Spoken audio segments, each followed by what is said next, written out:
when will inflation come down? I could answer this question by pointing to the inflation forecasts of private forecasters or of FOMC participants, which broadly show a significant decline over the next year. But forecasts have been predicting just such a decline for more than a year, while inflation has moved stubbornly sideways. The truth is that the path ahead for inflation remains highly uncertain. For now, let's put aside the forecasts and look instead to the macroeconomic conditions we think we need to see to bring inflation down to 2% over time. For starters, we need to raise interest rates to a level that is sufficiently restrictive to return inflation to 2%. There's considerable uncertainty about what rate will be sufficient, although there's no doubt that we've made substantial progress, raising our target range for the federal funds rate by 375 basis points since March. As our last post-meeting statement indicates, we anticipate that ongoing increases will be appropriate. It seems to me likely that the ultimate level of rates will need to be somewhat higher than thought at the time of the September meeting and the summary of economic projections. I will return to policy at the end of my comments, but for now I'll simply say that we have more ground to cover. We're tightening the stance of policy in order to slow growth in aggregate demand. Slowing demand growth should allow supply to catch up with demand and restore the balance that will yield stable prices over time.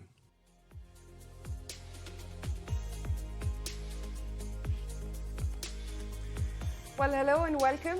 You're watching The Market right here on ET Now. From all of us, a very warm welcome on the show. The SGX Nifty holding up about 0.4% this morning. A lot of talking points. You just heard from Jerome Powell, and his commentary clearly has managed to cheer the street somehow.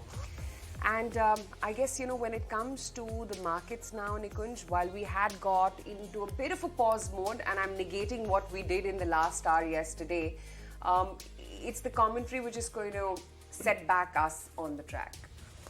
It's an early Christmas for Wall Street. Yeah. And why it's an early Christmas for Wall Street? Because the Fed has clearly pivoted in terms of where the interest rates wants to go higher. And that impact, I think, is visible. The most important moving part which you look at when you analyze any macro action from Fed, you look at Wall Street and growth stocks. NASDAQ is up 4%, S&P is up 3%, Dow is up 2%.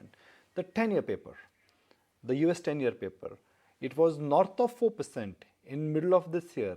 Now it is way below 4%. So the impact is clearly visible. Before speech and after speech, the 10-year paper has come down. Crypto has rallied. There is a bounce back in oil, and thankfully for us, dollar index has not rallied, despite Fed is indicating that interest rates will not go higher. So I would say this is just what the doctor had ordered for us. You want global liquidity to start coming back to emerging markets. At same point in time, you do not want the dollar index to go higher, because this time there is a genuine fear of slowdown and recession.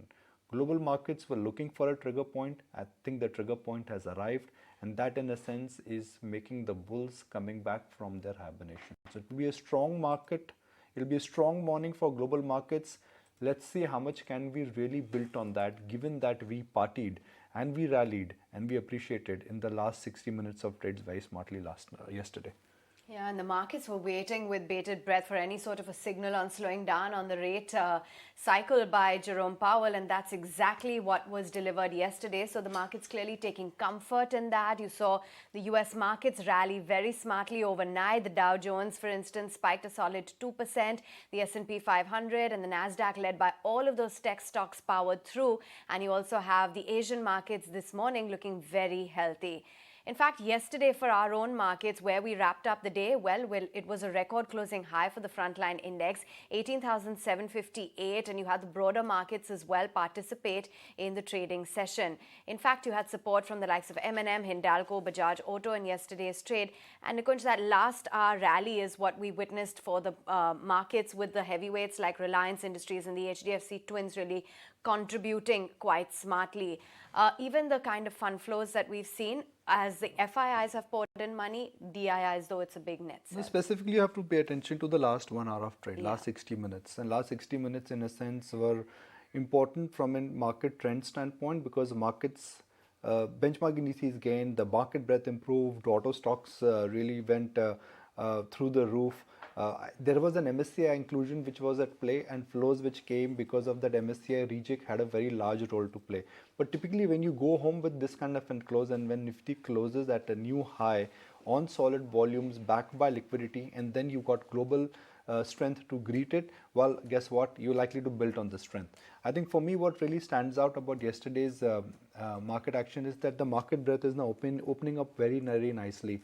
Subdued sectors like NBFC, non-banking financial stocks, a lot of side sectors are now really jumping on the bandwagon. So I would regard yesterday's half an hour or 40 minutes of trade as some kind of an indicator of the mood of the market and the breadth of the market, what we were discussing, that December is the month where large cap stocks may underperform, but you will see big moves in small cap names. You will see big moves in small pockets, and I think that was empirically visible yesterday.